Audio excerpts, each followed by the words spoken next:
एक लड़का अपने पिता का अंतिम संस्कार करके घर लौटता है और अचानक से उसके फोन पर उन्हीं का वीडियो कॉल आता है। स्क्रीन पर उसके पिता हैं, वो बात कर रहे हैं। वो कहते हैं, तुम्हें दुखी होने की जरूरत नहीं, मैं यही हूँ। मैं कोई हॉरर स्टोरी नहीं सुना रहा हूँ और ना ही ये कोई पैरानॉर्मल एक्टिविटी है। ये एक रियल टेक्नोलॉजी का फ्यूचर हो सकता है, जिसे सिलिकॉन वैली में डेड बॉट्स या डिजिटल ह्यूमंस कहा जा रहा है। और ये सिर्फ टेक्नोलॉजी नहीं, एक नया बिजनेस मॉडल है इंसानी इमोशंस का।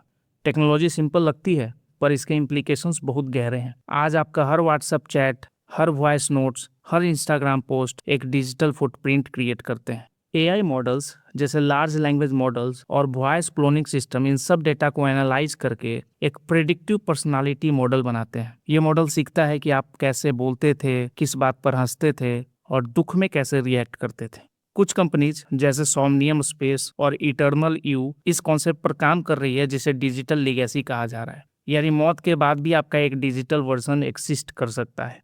आप अच्छे से समझते हो कि ये बड़ी कंपनी जब भी कोई टेक्नोलॉजी लाती है तो इसलिए नहीं कि उनको आपके इमोशंस की परवाह है, बल्कि उनका प्राइमरी गोल होता है प्रॉफिट मेकिंग।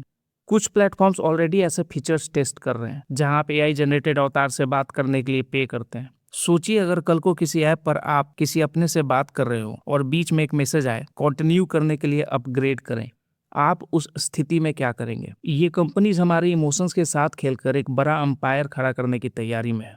इस टेक्नोलॉजी का सिर्फ इकोनॉमिकल नहीं, बल्कि सिक्योरिटी और इमोशनल रिस्क भी है। अगर ये एआई अवतार्स हैक हो गए तो कोई भी आपके किसी अपने की आवाज और पर्सनालिटी यूज करके आपसे सेंसिटिव इंफॉर्मेशन निकाल सकता है।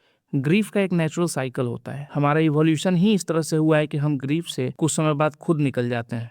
लेकिन अगर आप रोज उस इंसान से बात करते रहे तो आप कभी इमोशनली मूव ऑन नहीं कर पाओगे, उस ग्रीफ के साइकिल में कैद हो जाओगे। अब यहाँ एक इंपॉर्टेंट क्वेश्चन रेज होता है कि क्या ये टेक्नोलॉजी हमें कंफर्ट दे रही है या फिर हमें इमोशनली ट्रैप कर रही है।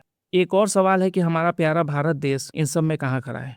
इंडिया का digital personal data protection act 2023 आपके डेटा को प्रोटेक्ट करता है, लेकिन तभी तक जब तक आप जिंदा हैं। लेकिन मौत के बाद का क्या? आपकी मौत के बाद आपकी डेटा जो डिफरेंट सोशल मीडिया प्लेटफॉर्म्स पर हैं, उनका क्या? क्या कोई भी कंपनी आपके मरने के बाद आपके डेटा का इस्तेमाल करके आपका कोई एआई वर्जन बना सकता है?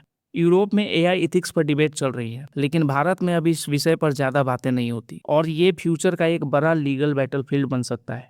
साइंस हमें एक चीज ऑफर कर रहा है, डिजिटल इमोर्टेलिटी, लेकिन हर टेक्नोलॉजी का एक कॉस्ट होता है। सवाल ये नहीं है कि ये पॉसिबल है या नहीं, सवाल ये है कि क्या हमें ये करना चाहिए। क्या आप चाहेंगे कि मौत के बाद भी आपका एक डिजिटल वर्जन दुनिया में रहे, या फिर इंसान सिर्फ तब तक जिंदा रहे जब तक वो लोगों की यादों में है? अपनी राय कमेंट में जरूर दें और लाइक, कमेंट, शेयर और सब्सक्राइब जरूर करें।